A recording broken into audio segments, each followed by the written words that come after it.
आज की इस क्लास में सभी बच्चों का स्वागत है। अभी हम क्लास स्टार्ट करेंगे। जय राधा माधव कुंज बिहारी जय राधा माधव कुंज बिहारी जय गोपी जन धारी जय गोपी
गौर प्रेमानंद हरे हरे बोल। हरे हरे कृष्णा। आज की इस क्लास में सभी भक्तों का स्वागत है। मंगलाचरण से स्टार्ट करेंगे।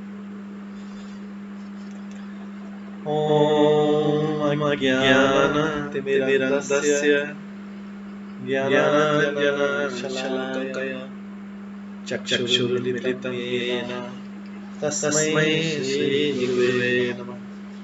श्रीचैतन्यमनोभीष्टं स्थापितं येन भूतले स्वयं रूप कदा मह्यं ददाति स्वपदान्तिकम्।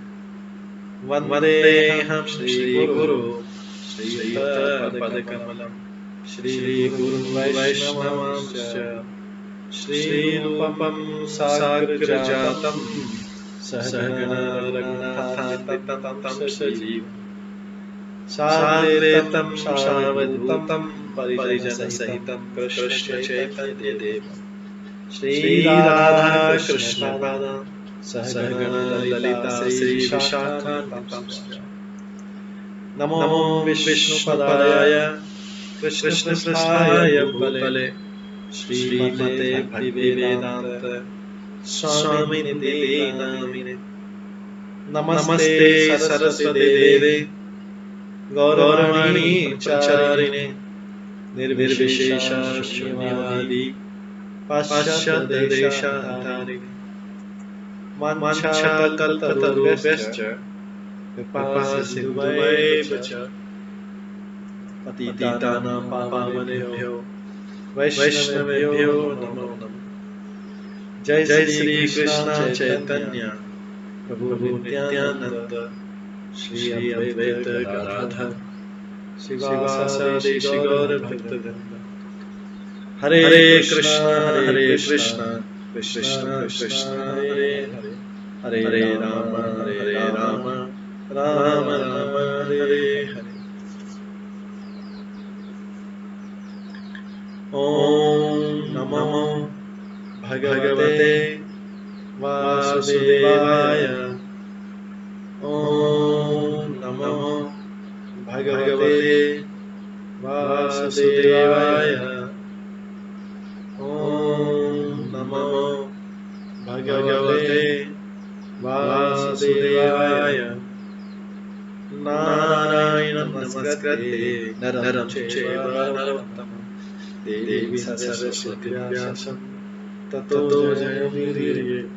नमस्तप्रायेषु भद्रेषु नित्यं भागवते सेवया भगवते उत्तमश्लोके भक्तिर्भवति नैष्ठिकी।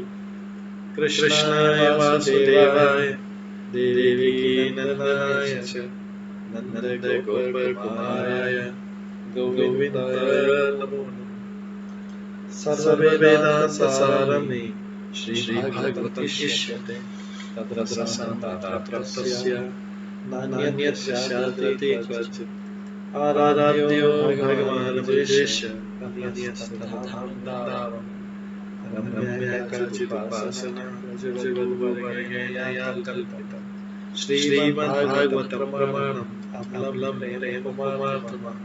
श्रीचैतन्यमहाप्रभुं तत्रादरो न मूकं करोति वाचालं मूलं यते यत्कृपातमहं वन्दे परमानन्दमाधवम्। हरे कृष्ण।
आज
की इस क्लास में सभी भक्तों का स्वागत है।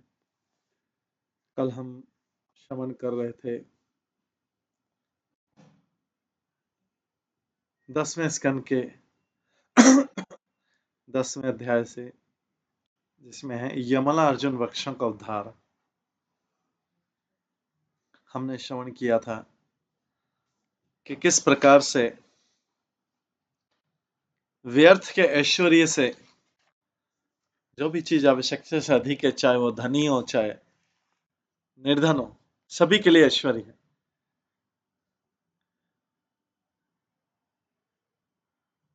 किस प्रकार से ऐश्वर्य का दुरुपयोग होता है। जब ऐश्वर्य का दुरुपयोग होता है तो भगवान के द्वारा, ऐश्वर्य का दुरुपयोग में भगवान के द्वारा दरिद्रता प्रदान की जाती है। क्योंकि दरिद्र व्यक्ति ही, जब व्यक्ति के पास दरिद्रता आएगी तो थोड़ी तपस्या करेगा। दरिद्र व्यक्ति को स्वतः तपस्या करनी पड़ती है, क्योंकि उसके पास अपना कहने के नाम पर कोई संपत्ति नहीं है। इस तरह उसकी मिथ्या प्रतिष्ठा समाप्त हो जाती है। झूठी प्रतिष्ठा उसने बना के रखी थी समाज में, परिवार जनों में, वो झूठी प्रतिष्ठा समाप्त हो जाती है। वो सदैव भोजन, आश्रय तथा वस्त्र की आवश्यकता अनुभव करता है। अतः देव कृपा से उसे जो भी मिल जाता है उसी से संतुष्ट रहना पड़ता है। अनिवार्य, तो यहाँ पे प्रशंसा की गई है, अनिवार्य इस तरह की तपस्या करते रहना उसके लिए अच्छा है, क्योंकि वो पहले ऐश्वर्य का दुरुपयोग कर चुका है, और क्योंकि इससे शुद्धि होगी और उसका मिथ्या अहंकार से मुक्त हो जाएगा। ये नारद मुनि बता रहे हैं नलकुबेर और मणिग्रीव को,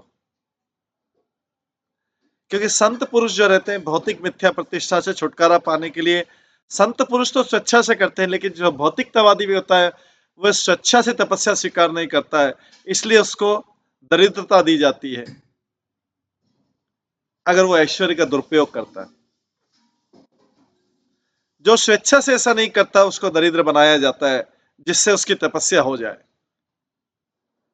तपस्या हर एक के लिए श्रेष्ठकर है, क्योंकि इससे भाव बंधन से छुटकारा मिलता है।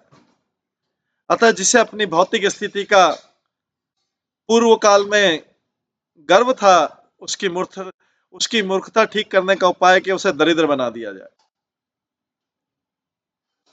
दारिद्राय दोषो गुण राशि नाशी। जब मनुष्य दरिद्र होता है तो धन, शिक्षा तथा सौंदर्य में उसका मिथ्या अहंकार चूर चूर हो जाता है, और इस तरह राह पे लाने पर वो मुक्ति के योग्य बन जाता है। अगर कोई भक्त है तो उसको ऐसे रूप में स्वीकार करेगा, ये मुक्त होने का साधन है। लेकिन वो अभक्त है तो वो अपनी स्थिति को और खराब कर देगा दरिद्रता में। अगर अभक्त है कोई तो। भक्त इसको मुक्ति का उपाय समझता है कि भगवान की कृपा से अच्छा है, मेरे पास कुछ साधन नहीं है, अब मैं क्या दुरुपयोग करूंगा, क्या पाप करूंगा, क्योंकि पाप तो ऐश्वर्य में होते हैं। लेकिन भौतिकतावादी व्यक्ति जो है वो दरिद्रता में भी पाप करता है अनेक प्रकार के।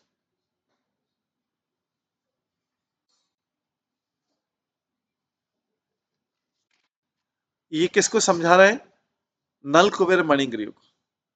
दरिद्र व्यक्ति सदैव भूखा रहने और पर्याप्त भोजन की चाह करने के कारण दरिद्र व्यक्ति धीरे धीरे क्षीण हो जाता है, और अतिरिक्त बल न रहने से उसकी इंद्रियां स्वतः शांत हो जाती है। इसकी सारी इंद्रियां, ये भक्त के लिए बता रहे हैं सर, स्वतः शांत। भौतिकतावादी तो उस पतित अवस्था में भी अपनी इंद्रियों को स्ट्रांग रखेगा, क्योंकि वो दूसरे साधन, फिर सारे पाप के साधन उपयोग करके अपनी दरिद्रता से छुटकारा पाने का प्रयास करता है। लेकिन जो साधु व्यक्ति के लिए बता रहे हैं यहाँ पे, दरिद्र व्यक्ति सदैव भूखा रहने से, पर्याप्त भोजन की चाह करने के कारण धीरे क्षण हो जाता है, अतिरिक्त बल न रहने से उसकी इंद्रियां स्वतः शांत हो जाती है, और इसलिए दरिद्र मनुष्य हानिप्रद ईर्ष्यापूर्ण कार्य करने में अशक्त हो जाता है। जो दूसरों को हानि पहुंचाने वाले या ईर्ष्यापूर्ण कार्य उसको करने में अशक्त, हेल्पलेस हो जाता है, क्योंकि वो उसके वैसे ही सारा चीज कमजोर पड़ता जा रहा है पुरुष। दूसरे शब्द में ऐसे व्यक्ति को उन तपस्याओं का फल स्वतः प्राप्त हो जाता है जिसे संत पुरुष स्वेच्छा से प्राप्त करते हैं।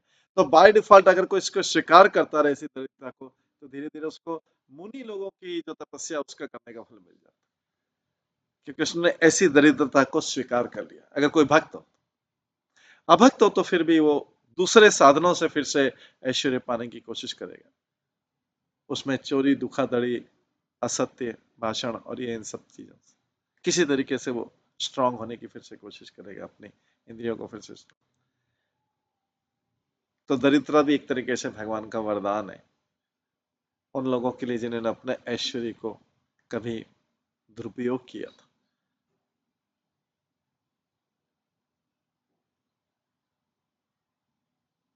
तो मानव जीवन का असली कार्य अपने को आत्म साक्षात्कार के लिए स्वस्थ रखना, खाली स्वस्थ रखना है। मानव जीवन का इंद्रियों को व्रत हट्टा कट्टा बनाने के लिए नहीं है, उसको स्वस्थ रहना चाहिए। स्वस्थ ज्यादा इंपॉर्टेंट है बजाय के इंद्रियों को हट्टा कट्टा बनाने। जिस मानव जीवन बनाने के लिए जिससे वो रोगग्रस्त हो, लड़ाई झगड़े की भावना लेकर ईर्ष्यालु बने। जितना हट्टा कट्टा होगा उतना ज्यादा वो ईर्ष्याग्रस्त होगा, लड़ाई झगड़े की भावना लेकर ईर्ष्यालु बने। वो इतने स्ट्रांग भी नहीं रहे, वो इतना वीक भी नहीं रहे कि भक्ति नहीं कर सके, बस उसको स्वस्थ रहना जरूरी है जिससे भगवान की भक्ति कर सके। ये तो इस कलयुग में मानव सभ्यता का इतना विफल हुआ है कि लोग व्यर्थ ही अर्थ विकास में वृद्धि करके अधिकाधिक मदिरालय, कसाईघर तथा वैश्यालय खोल रहे हैं, और ये सारी सभ्यता मतलब दरिद्री होने पर भी वो किसी तरीके से धन का जुगाड़ करके, दरिद्री होने पर भी धन का जुगाड़ करके अपनी इंद्रियों को स्ट्रांग बनाते हैं, और मदिरालय, वैश्यालय और कसाईघर का उपयोग करते हैं। इससे सारी सभ्यता चौपट। अगले श्लोक में हमने पढ़ा था संत पुरुष के लिए दरिद्र लोग अच्छे। दरिद्र मतलब इसमें जो भक्ति के दरिद्र, जो भक्ति में, क्योंकि दूसरे दरिद्र तो दूसरे व्यसनों में लगे हुए हैं, नीचे एकदम नीचे गिरे हुए व्यसनों में लगे हुए। यहाँ पे संत पुरुष दरिद्रों के साथ, ऐसे जो साधु या भक्त रूप दरिद्र है, संत पुरुष दरिद्रों के साथ बिना रोक टोक के घुल मिल सकते हैं, ये फायदा है। लेकिन ऐसे फेवरेबल दरिद्र, किंतु धनी व्यक्तियों के साथ वो घुल मिल नहीं सकते। दरिद्र व्यक्ति ऐसे साधु पुरुषों की संगति से तुरंत ही भौतिक इच्छा से मुक्त हो जाता है और उसके मन का सारा मैल मिल जाता है। तो हम देखते हैं कि भक्त समाज में ज्यादातर लोग जो हैं इस कैटेगरी में आते हैं कि उनसे हर कोई घुल मिल सकता है, जो भक्त समाज के।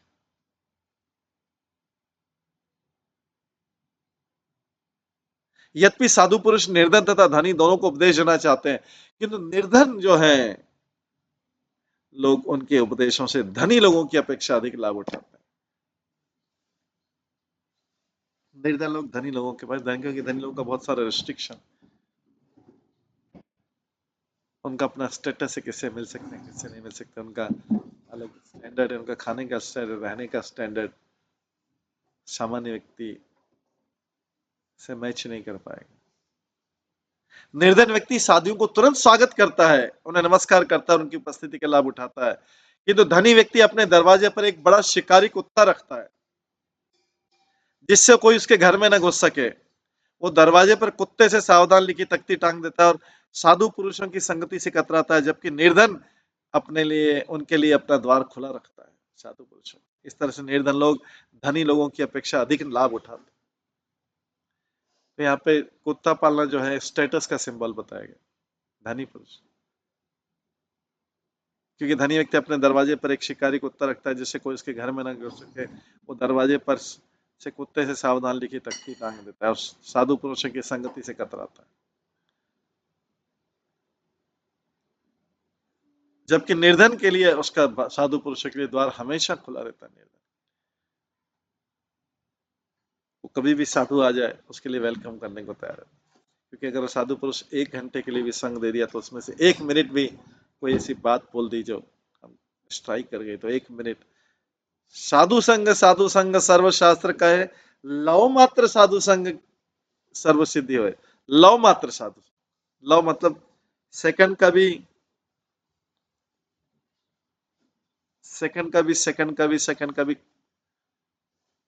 2000वां हिस्सा, 1700वां हिस्सा। नारद मुनि को कैसे भक्ति मिली? नारद जन्म में पूर्व जन्म में दासी के निर्धन पुत्र, मेड सर्वेंट के पुत्र। किंतु संत पुरुषों की संगति के बाद में स्वयं सुप्रति से नारद मुनि बन गए। अपनी माता के साथ, माता मेड सर्वेंट का काम करती थी, बच्चा उनके साथ साथ उनकी सहायता करता था। कितना सुंदर कॉम्बिनेशन था कि माता मेड सर्वेंट का काम कर रही, आश्रम की साफ सफाई करती रही, बच्चा उनके साथ साथ में घूमता रहता था। हालांकि आधुनिक युग इसको स्वीकार नहीं करेगा, लेकिन ये बेस्ट है, क्योंकि उतनी नम्र पोजीशन पे वो माता भी मेड सर्वेंट का काम करे, उतनी नम्र पोजीशन। मेड सर्वेंट क्या है? उसको कुछ भी बोला जाए सहन कर लेती।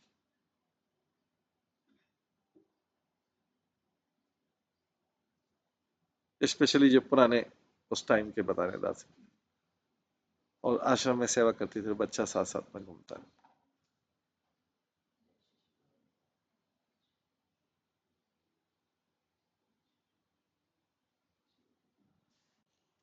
इसलिए अब ये निर्धन व्यक्ति की अवस्था की तुलना धनी व्यक्ति की अवस्था से कर रहे हैं। उनका वास्तविक अनुभव नारद मुनि का था।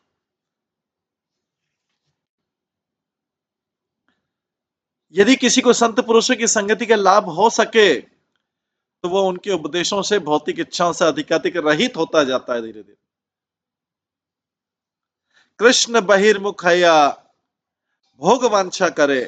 कृष्ण जो बहिर्मुख हो गया, कृष्ण के अपोजिट दिशा में देख रहा है, जो कृष्ण बहिर्मुख हया भोग वांछा करे, निकटस्थ माया तारे झपटे। माया तो वेट करती, अच्छा ये कृष्ण से अलग हुआ है, झप पकड़ लिया, फिर उसके बाद उसके पतन को कोई रोक नहीं सकता। Duck duck duck duck duck duck पतन होता जाता है, उसकी सारी चीजें छूट जाती। इवन भक्त के साथ भी कभी थोड़ी देर के लिए भी कृष्ण से बहिर्मुख हो गया और उसको कामना भी भगवान, उसको पूरा खींच लिया जाता है माया द्वारा। भौतिक जीवन का अर्थ है कि कृष्ण को भूलकर इंद्रिय तृप्ति की अधिकाधिक इच्छा करना। किंतु यदि मनुष्य संत पुरुषों के उपदेशों को लाभ प्राप्त करता है तो भौतिक इच्छाओं की महत्ता को भूल जाता है। उसके सामने आध्यात्मिक इच्छा महत्वपूर्ण हो जाती है, भौतिक इच्छा उसके सामने नीचे पड़ जाती है। तो अगर कोई साधु पुरुषों की संगति करता है, उसके लिए भौतिक इच्छा नीचे नीचे नीचे चली जाएगी और उसकी आध्यात्मिक इच्छाएं स्ट्रांग होती जाएंगी। चेतो दर्पण मार्जन, इस प्रकार से चित्त रूपी दर्पण का मार्जन धुल जाता है। जब तक भौतिकतावादी का हृदय शुद्ध नहीं होता, वो भक्त भव महादावाग्नि के कष्ट से, संसार के कष्ट से छुटकारा नहीं पा सकता। अगले श्लोक में हमने श्रवण किया था, संत पुरुष जो साधु जन होता है 24 घंटे कृष्ण का चिंतन करता रहता, उसकी कोई और रुचि नहीं रहती, वो करेगा दूसरा कार्य लेकिन रुचि नहीं है। तो फिर लोग ऐसे आध्यात्मिक पुरुषों की संगति की उपेक्षा कर क्यों उन भौतिकतावादियों की संगति करने का प्रयास करते हैं, जिन्होंने अभक्तों की शरण ले रखी और जिनमें से अधिकांश अभिमानी तथा धनी तथा दूसरे व्यसनों में लगे। सत्संग छाड़ी के नो असत्य विलास, सत्संग छोड़ के असत का क्यों विलास कर दिया? नरोत्तम दास ठाकुर ने क्यों कर दिया? सत्संग छोड़ के असत संग का क्यों शंकर ने ते कारण लागे लिए कर्म बंधन फांस, कर्म बंधन की फांसी क्यों लगा ली? सत्संग में तो कर्म बंधन छूट रहा था व्यक्ति, वापिस से कर्म बंधन की फांसी लगा ली। यदि हम कृष्ण भावना भाव साधुओं की संगति छोड़कर इंद्रिय तृप्ति और इंद्रिय सुख और अपनी भौतिक इच्छाओं में व्यस्त रहते हैं पूरी करने में, तथा इस कार्य के लिए धन संचय करने वाले लोगों से संगति करते हैं, तो इसके लिए धन इकट्ठा है, पैसा इकट्ठा करें, एक पाई इकट्ठा करें, किसके लिए? ऐश्वर्य पाने के लिए, कि हम भी वैसे ऐश्वर्यशाली बनेंगे जैसा बाकी लोग बने हुए, तो बाकी लोगों को जो कष्ट हो रहा है वो भी हमें आएगा। इसी कार्य के लिए धन संचय करने वाले लोगों की संगति करेंगे तो हमारा जीवन चौपट हो जाएगा।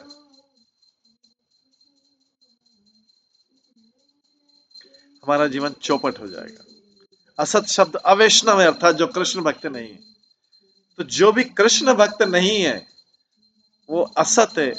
असत शब्द अवैष्णव अर्थात जो कृष्ण भक्ति नहीं है का द्योतक है, और सत शब्द वैष्णव अर्थात कृष्ण भक्त का।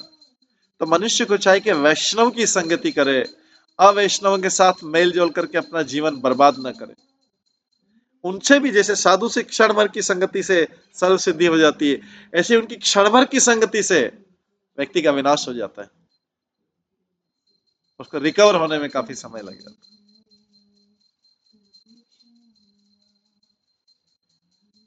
भगवत गीता में वैष्णव तथा वैष्णव का अंतर बतलाया गया है।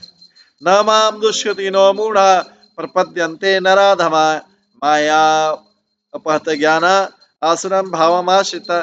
जो कृष्ण की शरण में नहीं आया वो सर्वाधिक पापी, दुष्कृति, धूर्त तथा सबसे नीचा व्यक्ति। भागवत गीता इतनी कोई व्यक्ति सुनेगा तो इसका मतलब बोलेगा कि मैं इतना नीच हूं। उसको नीच बोलने में कोई पाप नहीं है।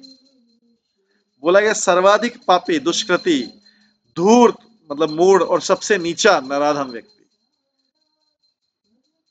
अतः मनुष्य को चाहिए कि कृष्ण भावना मत आंदोलन के रूप में विश्व भर में प्राप्त वैष्णव की संगति से कतराए नहीं।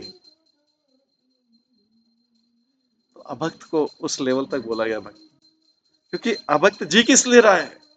भगवान ने तो सब कुछ दिया, जी किस लिए रहा है? उसका जीने का उद्देश्य क्या है? उसका जीने का फायदा क्या है? ऐसे व्यक्ति का पालन करने से क्या फायदा? जो सर्वाधिक पापी, क्योंकि यहां बोला गया जो कृष्ण की शरण में नहीं है वो सर्वाधिक पापी, दुष्कृति, धूर्त तथा सबसे नीचा है, नराधम है।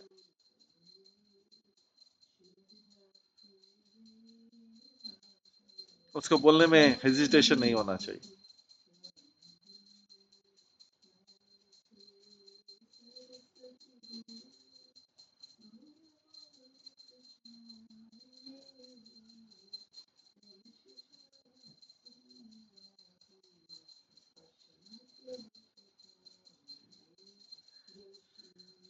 अभी आज हम 19वें श्लोक से स्टार्ट करेंगे। ये यमला अर्जुन में नारद मुनि की शिक्षाएं बहुत महत्वपूर्ण शिक्षा है। तो 10वें स्कंद के 10वें अध्याय का 19वां श्लोक। तदहं मत्योर्माध्या वारुण्या श्रीमदान्धयो तमो मदम हरिष्यामि स्त्रेण यो रजितात्मनो। इसलिए दोनों वारुणी और माधवी नामक शराब पीकर अपनी इंद्रियों को वश में न रख सकने के कारण स्वर्ग के ऐश्वर्य से अंधे और स्त्रियों के प्रति अनुरक्त हो चुके थे। मैं उनको इस झूठी प्रतिष्ठा से विहीन कर दूंगा। नारद मुनि बोलते, नारद मुनि बिल्कुल भी हेजिटेट नहीं कर रहे हैं, calling spade a spade. Bhagavad Gita बोलता नीच व्यक्ति है जो कृष्ण की शरण में, अधम, नराधम है, नरों में अधम है, नीच व्यक्ति जिसको पापी, सर्वाधिक पापी, दुष्कृति और धूर्त है, मूर्ख है, सबसे बड़ा मूर्ख। तो इसलिए नारद मुनि आगे बोलते हैं ये दोनों व्यक्ति वारुणी माधवी नामक शराब पीकर तथा अपने इंद्रियों को वश में रख सकने के कारण सर की ऐश्वर्य घर से अंधे और स्त्रियों के प्रति आसक्त हो चुके हैं। मैं इनको झूठी प्रतिष्ठा से विहीन कर दूंगा। तात्पर्य जब कोई साधु किसी को डांटता है, दंड देता है तो वो बदले की भावना से ऐसा नहीं करता है, कोई साधु करता है। लेकिन जो ईर्ष्यालु व्यक्ति होता है उसको बदले की भावना दंड समझता है कि मेरे ऊपर क्यों प्रहार किया जा रहा है, वो उसको ईर्ष्या की भावना से लेता है। महाराजा परीक्षित ने पूछा था कि नारद मुनि में किस तरह बदले की भावना उठी। तमा, ये तमा नहीं था, क्योंकि नारद मुनि को पूर्ण ज्ञान था कि इन दोनों का हित किसमें है, इन दोनों भाइयों का हित किसमें है, नल मणिग्रीव। तो जो हित की बात हो, ईर्ष्यालु व्यक्ति की ईर्ष्या करने लगी, वास्तव में सत्य तो है।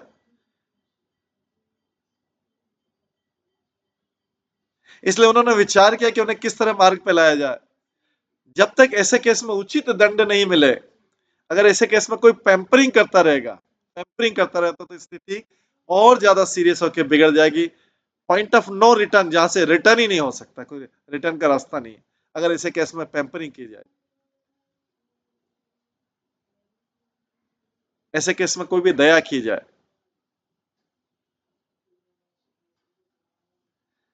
तो नारद मुनि को पूर्ण ज्ञान था कि दोनों भाइयों का हित किसमें है, इसलिए उन्होंने विचार किया कि इन्हें किस तरह मार्ग पर लाया जाए। वैष्णव जन अच्छे वैद्य होते हैं, अच्छे डॉक्टर होते हैं। तो नारद मुनि कैसा दंड देंगे अभी? नारद मुनि भी दंड देने में दया नहीं की उन्होंने, अरे बेचारों के ऊपर दया कर दो। तो भक्त लोग भी अच्छे होते हैं, वे जानते हैं कि भाव रोग से मनुष्य को कैसे बचाया जाए।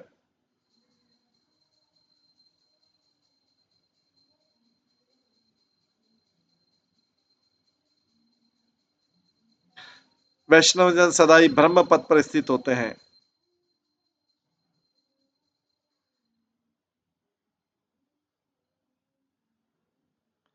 वैष्णव जन सदा ही ब्रह्म पद पर स्थित होते हैं।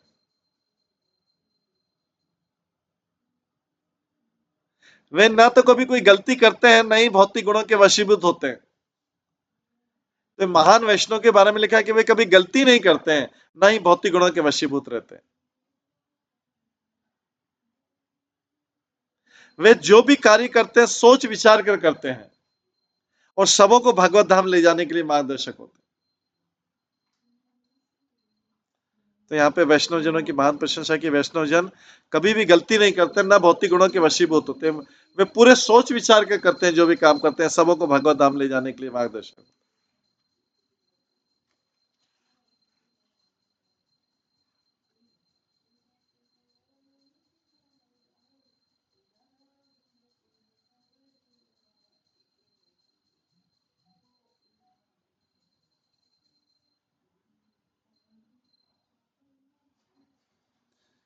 यदि मो लोकपालस्य पुत्रो भूत्वा तमः प्लुतो न विवासमात्मनं विजानीत सुमर्दतो अतो अर्थ स्थावर्ता स्यातां नेवं यथा पुनः स्मृति स्यान् मत्प्रसादेन तत्रापि मदन अनुग्रह वासुदेवस्य सानिध्यं लब्ध्वा दिव्य शरश्चते वृत्ते सर्वलोकतं भूयो लब्ध भक्ति भविष्यत।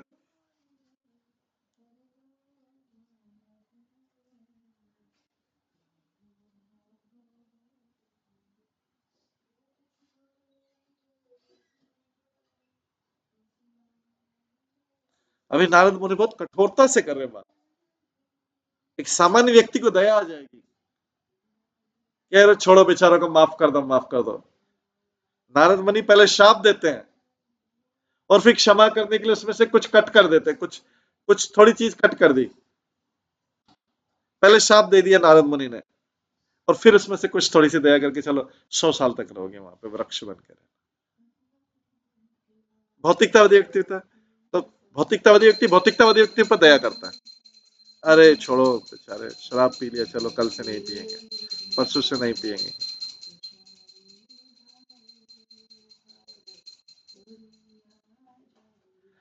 लेकिन नारद मुनि ने किया नहीं, कठोर दंड दे दिया, उसमें से थोड़ा सा काट दिया, अच्छा ठीक है, टाइम काट दिया कि 100 साल कर लो। 100 साल में तो सब कुछ खत्म हो गया, सारी व्यवस्था खत्म हो गई, दिव्य 100 वर्ष। तो नारद मुनि ने क्या किया, ये दोनों युवक नल कुबेर मणिग्रीव भाग्यवश महान देवता कुबेर के पुत्र थे, अच्छा जन्म मिला था, किंतु मिथ्या प्रतिशत अर्थात शराब पीने से उत्पन्न उन्मत्तता के कारण वे इतने पतित हो चुके थे कि वे निर्वस्त्र होकर भी नहीं समझ पा रहे थे कि निर्वस्त्र। शराब पिए, शराब के नशे में व्यक्ति कुछ भी कर सकता है। नशा जैसे अलग अलग प्रकार का होता है, धन का नशा होता है, शराब का नशा होता है, ईर्ष्या का नशा होता है, पोस्ट पोजीशन का नशा होता है, परिवार का नशा होता है, सुंदरता का नशा होता है। अलग अलग व्यक्ति अलग अलग पाप करते हैं।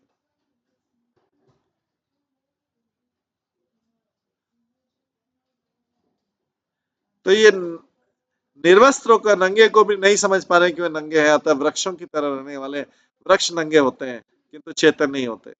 इन दोनों युगों को वृक्ष का शरीर मिलना चाहिए क्योंकि इनको अपना शरीर दिखाने का बहुत शौक है। अपने पब्लिकली निर्वस्त्र थे।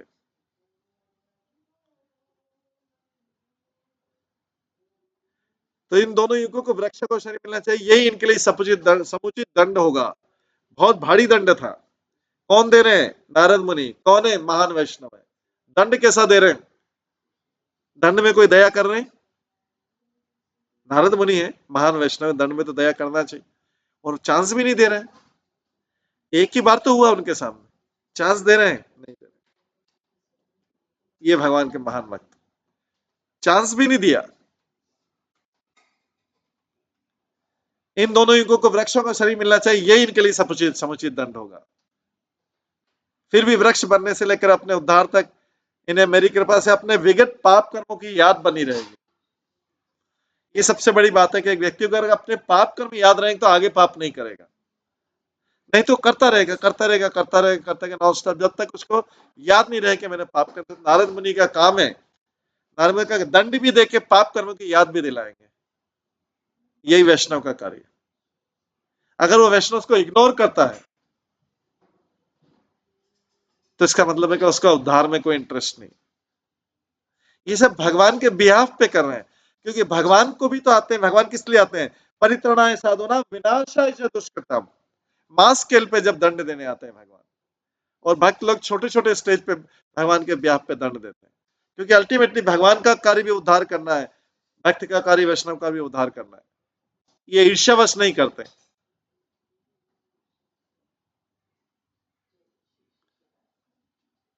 वो ईर्ष्यावश नहीं करते।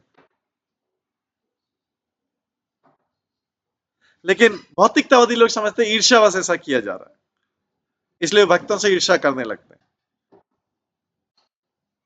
उनको लगता है कि ईर्ष्यावश किया जा रहा है। यहां तो नारद मुनि दंड दे रहे हैं। वृक्ष बन के लेकर अपने उद्धार के समय देने मेरी कृपा से अपने पाप कर्मों की याद बनी रहेगी, नारद मुनि चाहते हैं। यही नहीं, मेरी कृपा से देवताओं के 100 वर्ष, देवताओं के 100 वर्ष मतलब पृथ्वी के 36,000 वर्ष हो गए, इतने टाइम तक वृक्ष बने रहेंगे। और तब क्षमा क्या कर रहे हैं कि तुमको भगवान के दर्शन, वासुदेव के दर्शन होंगे 100 दिव्य वर्ष बाद, मतलब पृथ्वी के 36,000 साल बाद, और भक्तों के रूप में अपना असली स्वरूप प्राप्त कर सकेंगे। बड़ा लंबा समय दे दिया, दंड का समय बहुत लंबा हो गया। इतना तो उन्होंने भोग भी नहीं किया होगा, इतना तो उन्होंने भोग भी नहीं किया होगा, उससे ज्यादा दंड हो गया कई जन्म दंड का समय।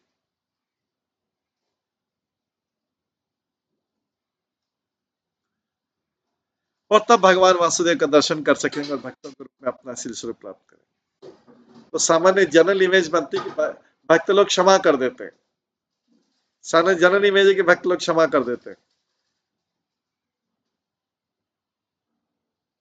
लेकिन भगवान के कार्य में वो क्षमा नहीं करते उद्धार के कार्य में, क्योंकि दंड देके ही उद्धार होगा। नारद मुनि चाहते तो पुचकार सकते थे, पैम्परिंग कर सकते थे, लेकिन नारद मुनि बहुत कठोर दंड दे रहे हैं। बोले इतनी सुविधा दी गई थी तुम्हें, इतनी सुविधा दी गई थी, तुम मिथ्या प्रतिष्ठा तथा शराब पीने, भाग्यवश महान देवता कुबेर के पुत्र थे, इतनी तुम्हें सुविधा थी, किंतु मिथ्या प्रतिष्ठा शराब पीने से उत्पन्नता के कारण इतने पतित हो चुके। इतना अभिमान आ गया, इतना अभिमान आ गया कि नारद मुनि को भी प्रणाम करना उन्हें उचित नहीं लगा। उन पर विशेष कृपा करने के लिए नारद मुनि ने ऐसा किया कि मुक्त होने पर बाद में वे वृंदावन में कृष्ण का दर्शन कर सके और अपनी सुप्त भक्ति को फिर से प्राप्त कर सके।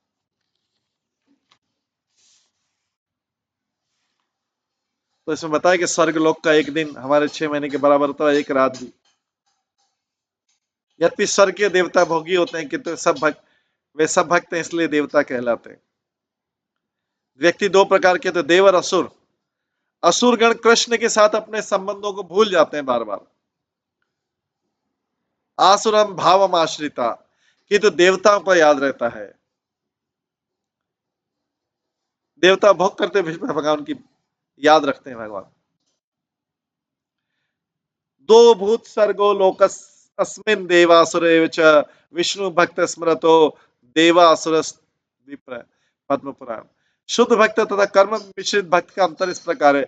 शुद्ध भक्त भौतिक भोग के लिए किसी वस्तु की कामना नहीं करता, जबकि कर्म मिश्रित भक्त इस जगत का सर्वोपरि भोक्ता बनने के लिए भक्त बनता है। वो भक्त इसलिए बनता है, भगवान किस लिए कर रहा है कि कहीं कोई त्रासदी नहीं आ जाए, कोई कष्ट नहीं आ जाए, भोक्ता बनने के लिए कर रहा है, सारे टाइम आनंद मिलता रहना चाहिए। भगवान की भक्ति के कारण प्रत्यक्ष संपर्क में रहने से शुद्ध शुद्ध भक्त, जो शुद्ध भक्त है, वो भक्त भौतिक इच्छाओं से अकलुषित रहता है, अन्य अभिलाषिता शून्य ज्ञान बनो। जो कर्म मिश्र भक्ति से मनुष्य स्वर्गलोक को जाता है, ज्ञान मिश्र भक्ति से ब्रह्म तेज को प्राप्त करता है, और योग मिश्र भक्ति से भगवान की सर्वशक्तिमता से परिचित होता है। किंतु शुद्ध भक्ति कर्म ज्ञान या योग पर आश्रित नहीं रहती। शुद्ध भक्ति, क्योंकि वह एकमात्र प्रेम व्यापार से, शुद्ध भक्ति में सारा काम प्रेम से चलता है, कोई ऑब्लिगेशन नहीं, कोई ड्यूटी नहीं, कुछ भी नहीं। भगवान की सेवा करना ड्यूटी नहीं,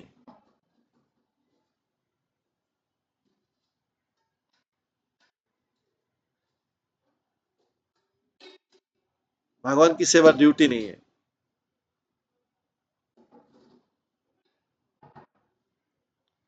क्योंकि एकमात्र प्रेम व्यापार से, इसलिए भक्त की मुक्ति मात्र मुक्ति नहीं, अपितु विमुक्ति कहलाती है। और पांचों प्रकार की मुक्तियां सायुज सारूप सालों को साष्टी सामय को पार कर जाती है। शुद्ध भक्त सदैव शुद्ध सेवा में अपने को लगाता है। और कौन से कार्य करता है? अनुकूल्य ने कृष्ण अनुशीलन, जो कृष्ण के अनुकूल हो ऐसा कोई भी कार्य, तो व्यक्ति को शुद्ध भक्ति करने में समस्या नहीं होती, क्योंकि जो भी कार्य कृष्ण के अनुकूल है वही करेगा। जहां पे भी उसको लगता है कि मेरी भक्ति से डिस्टर्ब होगी, मेरी भक्ति से कम होगी, मेरी भक्ति से डिस्टर्ब होगी, वो कार्य को स्पर्श ही नहीं करेगा।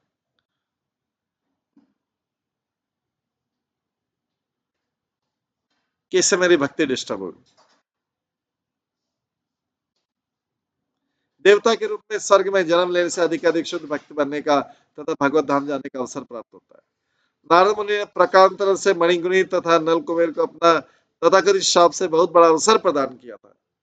नारद मुनि शाप देके भक्तों के लिए, दुष्टों के लिए शाप ही उनके लिए, ये उनके लिए शाप जो है अवसर है, सुधारने का अवसर है अपने आप।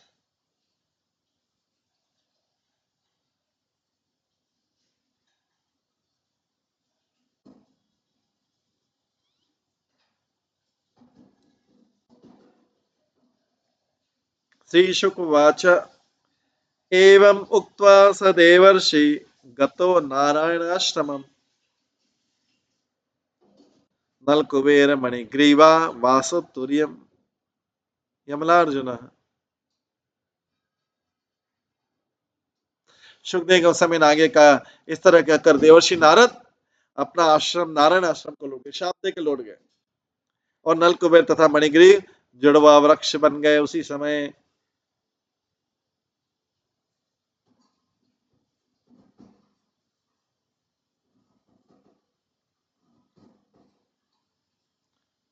तात्पर्य, आज भी अनेक जंगलों में अर्जुन वृक्ष पाए जाते हैं।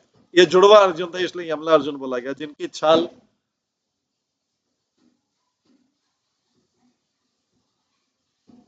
जिनके अर्जुन वृक्ष की छाल जो है हृदय का रोग होने पर डॉक्टर द्वारा दवाई तैयार करने के काम आती है। इसका अर्थ है कि वृक्ष होने पर भी चिकित्सा विज्ञान के लिए छाल निकालने पर उन्हें सताया जाता है। अर्जुन की छाल जो रहती है heart attack, heart related disease में काम आती है, इसको घिस के दवाई बनाई जाती है। मेंशन कर, डॉक्टरों द्वारा दवाई ताने के काम आती है इसकी छाल, इसका छिलका।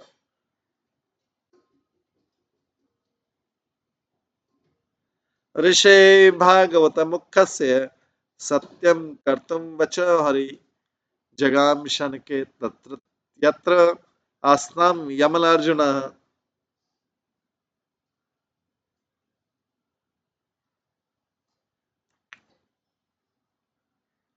सर्वोच्च भक्त नारद के वचनों को सत्य बनाने के लिए, अब नारद ने तो वचन बोल दिए, भगवान से पूछा नहीं कि श्राप देना नहीं देना, भगवान अपने भक्तों को कैसे कहते हैं, भगवान ने बोला कि नारद मुनि ने बोला था, तो अब भगवान ने सोचा इन वृक्षों का उद्धार कर देता हूँ, क्योंकि नारद मुनि वचन देके गए थे कि जब मैं आऊंगा तो इन वृक्षों का उद्धार करूं।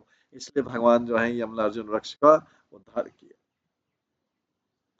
नारद मुनि के कहने पर नहीं, नारद मुनि ने शाप दे के चले गए। नारद भगवान को बोला नहीं कि मैंने किया, भगवान अंतर्यामी समझ के मेरे को मेरे भक्त ने जिसको दंड दिया है, अब इसका दंड का समय पूरा हो गया। तो भक्त नारद मुनि से भक्त दंड दे रहे हैं, मतलब वो उसमें भगवान की सैंक्शन है, अपने स्वार्थ के लिए नहीं दे रहे। देवर्षि में प्रियतम देवर्षि में प्रियतम यत इमो धनद आत्मजो तथा तथा साधिष्यामि यद गीतम तत् महात्मना। यद्यपि दोनों युवक अत्यंत धनी कुबेर के पुत्र थे, उनसे मेरा कोई संबंध नहीं है। भगवान बोल रहे हैं, भगवान सोच रहे हैं जब इनको उदाहरण कि यद्यपि दोनों युवक अत्यंत धनी कुबेर के पुत्र थे और उनसे मेरा कोई संबंध नहीं है, परंतु देवर्षि नारद मेरा अत्यंत प्रिय तथा वत्सल भक्त है, क्योंकि उसने चाहा था कि मैं इन वृक्षों के सामने आऊं, अतः मैं उनकी मुक्ति के लिए ऐसा करना चाह रहा हूं। भगवान बोल रहे हैं, सोच रहे हैं कि नारद मुनि ने सोचा था कि मैं इनका उद्धार करूं। नारद मुनि ने सोचा था कि मैं इनका उद्धार करूंगा तो मेरे को इनका उद्धार करना पड़ेगा। भगवान सोचा, भक्त ने सोच लिया, तो भगवान ने बोला ठीक है ऐसा ही कर दूंगा। ऐसा लग रहा है कि भगवान भक्त के सेवक हो। ऊपर लिखा है कि क्योंकि भक्त वत्सल है, नारद मेरे अत्यंत प्रिय तथा वत्सल भक्त हैं, इसलिए मैं उनके लिए, उन्होंने चाहा इसलिए मैं इन वृक्षों का उद्धार कर दूंगा। अदरवाइज भगवान क्यों इन पापी वृक्षों के सामने आते? उनकी मुक्ति के लिए ऐसा करना चाहिए, क्योंकि मेरा भक्त चाहता है। तो भगवान वही करते हैं जो उनका भक्त चाहता है। भौतिकतावादी अलग अलग तरीके से कितने भी प्रयास कर, लेकिन नहीं मैं ऐसा करूंगा, होता नहीं ऐसा, होता ही नहीं वैसे। वो कितने भी स्पेकुलेशन कर ले, कितने भी कल्पनाएं कर ले,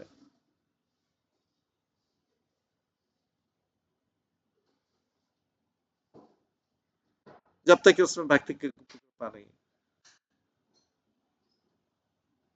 तात्पर्य नल कुबेर तथा मणिगिरी को वास्तव में न तो भक्ति से न ही भगवान के साक्षात्कार से कोई प्रयोजन था, क्योंकि ये ऐसा वैसा साधारण अवसर नहीं था।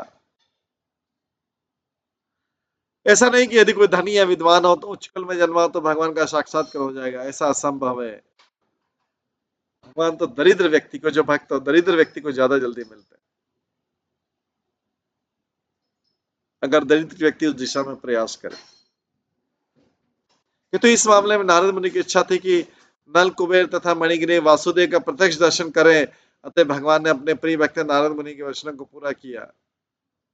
यदि सीधे भगवान से वर मांगने की बजाय किसी भक्त की कृपा प्राप्त की जाए तो बड़ी आसानी से सफलता प्राप्त हो सकती है। एक इंपॉर्टेंट सेंटेंस है, यदि सीधे भगवान से वर मांगने की बजाय किसी भक्त की कृपा प्राप्त कर ली जाए उसी कार्य के लिए, तो बड़ी आसानी से सफलता प्राप्त हो सकती है। इसलिए भक्ति विनोद ठाकुर की संस्तुति, वैष्णव ठाकुर तोमार कुकुर भूलिया जाने मोरे, कृष्ण से तोमार कृष्ण दीते पार। मनुष्य को चाहिए कि भक्त के पीछे निरंतर कुत्ते के समान चलने की कामना करे। भक्ति विनोद ठाकुर बोलते हैं, वैष्णव ठाकुर तोमार कुकुर भूलिया जाने, तो भक्त के पीछे निरंतर कुत्ते के समान चलने की कामना करते रहे, कभी भक्त उस पर कृपा कर देगा। भक्त की कृपा के बिना कृष्ण तक सीधे नहीं पहुंचा जा सकता, अतः उनकी सेवा करना तो दूर रहा, पहुंचा नहीं जा सकता। इसलिए नरोत्तम दास ठाकुर कहते हैं, छाड़िया वैष्णव सेवा निस्तार पाए छे केवा। शुद्ध भक्त का दास बने, छाड़िया वैष्णव सेवा निस्तार, उसका कैसे उद्धार होगा जिसने वैष्णव सेवा छोड़ दी? छाड़िया वैष्णव सेवा निस्तार पाए छे केवा, उसका कैसे निस्तार हो सकता है, कैसे उद्धार हो सकता है जिसने वैष्णव सेवा छोड़ दी? शुद्ध भक्त का दास बिना बने, शुद्ध भक्त का दास बने बिना भाव सागर से उद्धार नहीं हो सकता।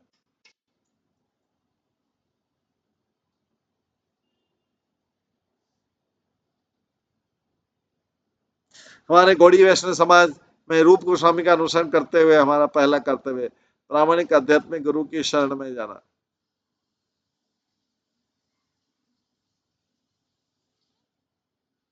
इति अंतरेण अर्जुनयो कृष्ण तु यमयो ययो आत्मनिवेश मात्रेण त्रियक गतम उलूखलम।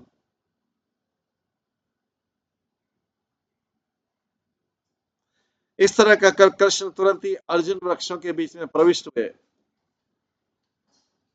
दोनों अर्जुन वृक्ष थे जो उसके बीच में प्रविष्ट हुए, जिससे वो बड़ी वाली ओखली जिससे बांधे गए थे तिरछी हो गई और उसमें के बीच में फंस गई। बाले निष्कर्षयतान्वकुलूलम बालेन निष्कर्षयतान्वकुलूलम तत् दामोदरेण तरसा उत्कलितांग्रिबन्धो निष्पतेतु परं विक्रमितम् अतिवेश स्कंद प्रवाल चंड शब्दों अपने पेट से बंदी ओखली को बलपूर्वक अपने पीछे घसीटते बालक कृष्ण ने दोनों वृक्षों को उखाड़ दिया। परम पुरुष की महान शक्ति से दोनों वृक्ष अपने तनों पत्तों तथा टहनियों समेत बुरी तरह से हिले और तड़फड़ाते हुए तड़तड़ाते हुए भूमि पर गिर पड़े।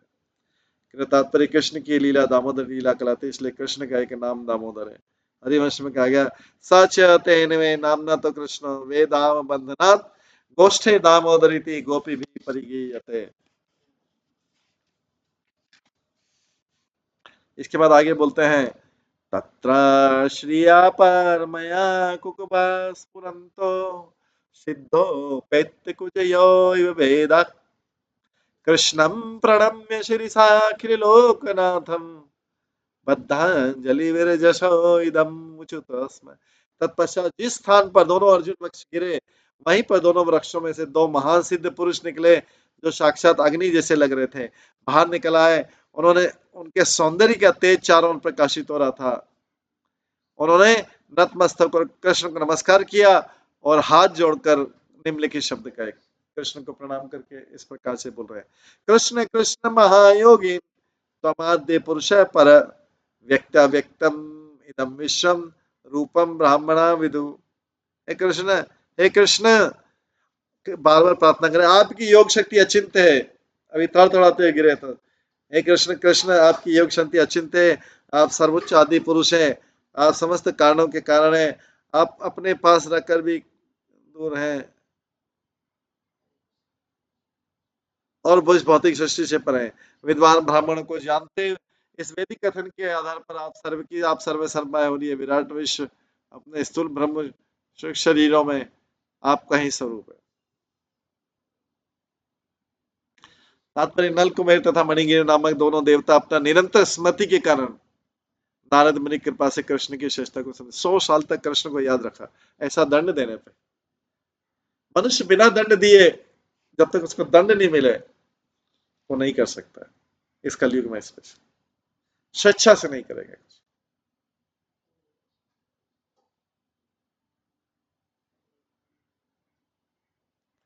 नल कुबेर इस वैदिक कथन के आधार पर कि आप सर्वे सर्वा विराट विश्व अपने स्थूल तथा सूक्ष्म रूप में आपका ही स्वरूप है।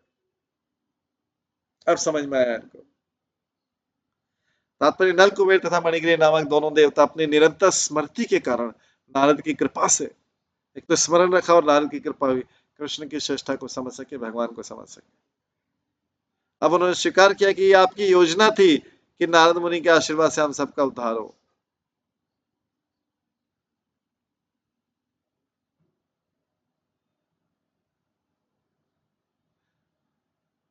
आप भूत वर्तमान तथा भविष्य सबके जानने वाले आप ऐसी सुंदर योजना बनाई आपने। भगवान को बोलते हैं आपने कैसी सुंदर योजना बनाई। भगवान का प्लान रहता है कई बार बहुत दंड मिलता है बहुत दंड मिलता है उसके बाद कृपा मिलती है। भगवान का प्लान रहता है भक्त के लिए। अभक्त के लिए कोई प्लान नहीं होगा। अभक्त अपनी साइकिल से जो उसकी 84 लाख वाली साइकिल उसके अकॉर्डिंग चलता रहे। तो भक्त बनने के लिए किसी भक्त की कृपा चाहिए।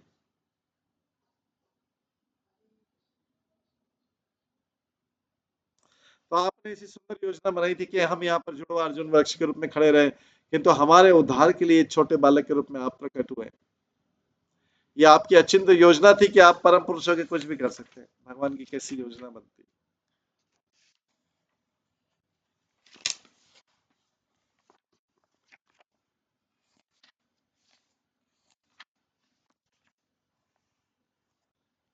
अभी प्रार्थना करते हैं, तमेक सर्वभूतानां देहेषु आत्मेन्द्रियेश्वर तमेव काल भगवान विष्णु अयो ईश्वर तम महान प्रकृति सूक्ष्म रजस सत्व तमोमयि त्वमेव पुरुष अध्यक्ष सर्व क्षेत्र विकार विति।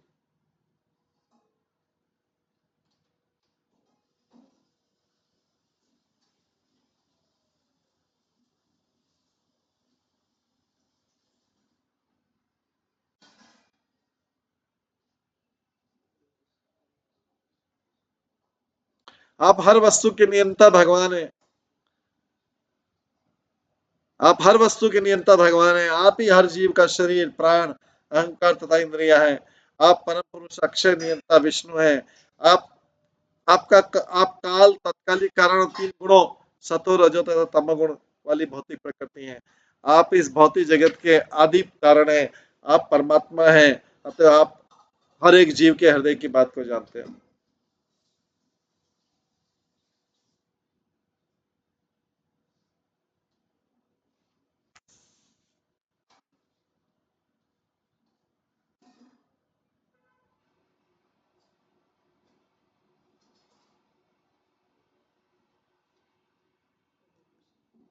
तात्पर्य श्रीमद माधवाचार्य ने वामन पुराण से निम्नलिखित श्लोक उद्धृत किया। रूप्यत्वातु जगद्रूपम विष्णु साक्षात् सुखात्मकम नित्य पूर्ण समुदिष्टम स्वरूपम परमात्मनः।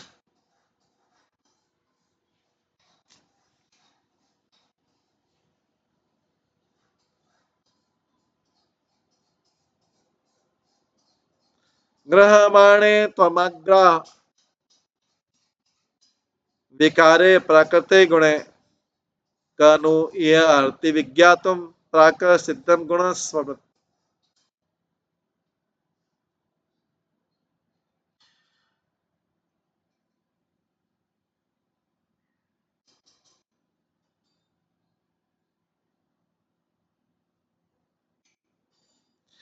हे प्रभु, आप सृष्टि के पूर्व से विद्यमान है, अतः इस जगत में भौतिक गुणों वाले शरीर में बंदी रहने वाला ऐसा कौन है जो आपको समझ सके।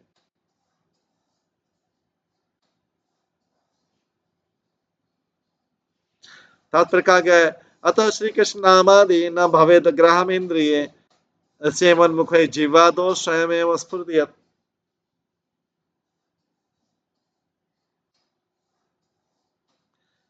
कृष्ण के नाम गुण तथा रूप परम सत्य है, अतः कृष्ण नाम आदि न भवेद ग्राम इंद्रिया, जो सृष्टि के प्रारंभ से विद्यमान है, अतः जो सृजित किए गए जो भौतिक तत्वों से बने शरीरों में बंदी है, भला वे कृष्ण को किस तरह भली भांति समझ सकते हैं।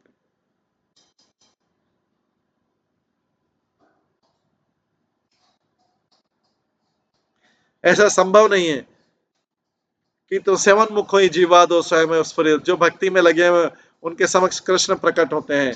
उनकी पुष्टि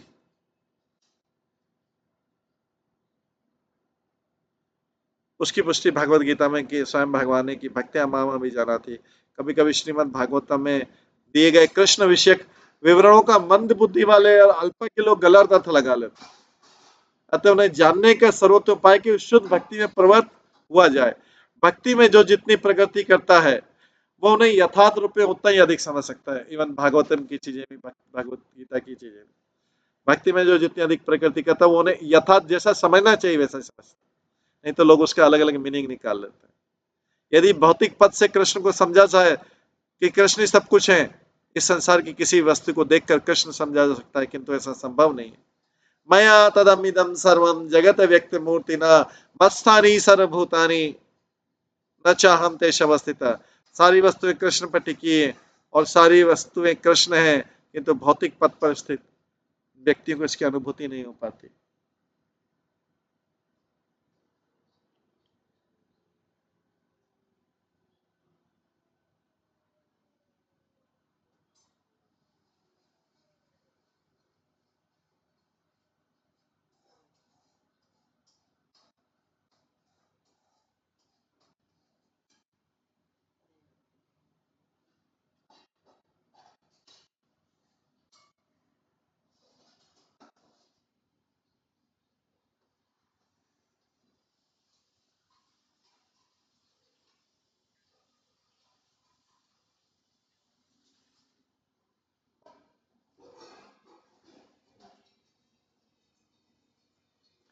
इस प्रकार से भगवान के सामने प्रार्थना करें। अभी अब सारे पाप स्वीकार कर रहे हैं, पहले ही स्वीकार कर चुके थे, अभी फिर से कर रहे हैं।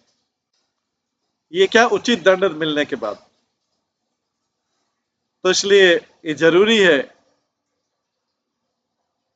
कि भगवान हमें दंडित करते रहे या फिर भगवान के भक्त हमें शाप देते रहे, अगर हमारे नारद मुनि जैसे भक्त, जिससे हमारा वास्तविक उद्धार हो सके।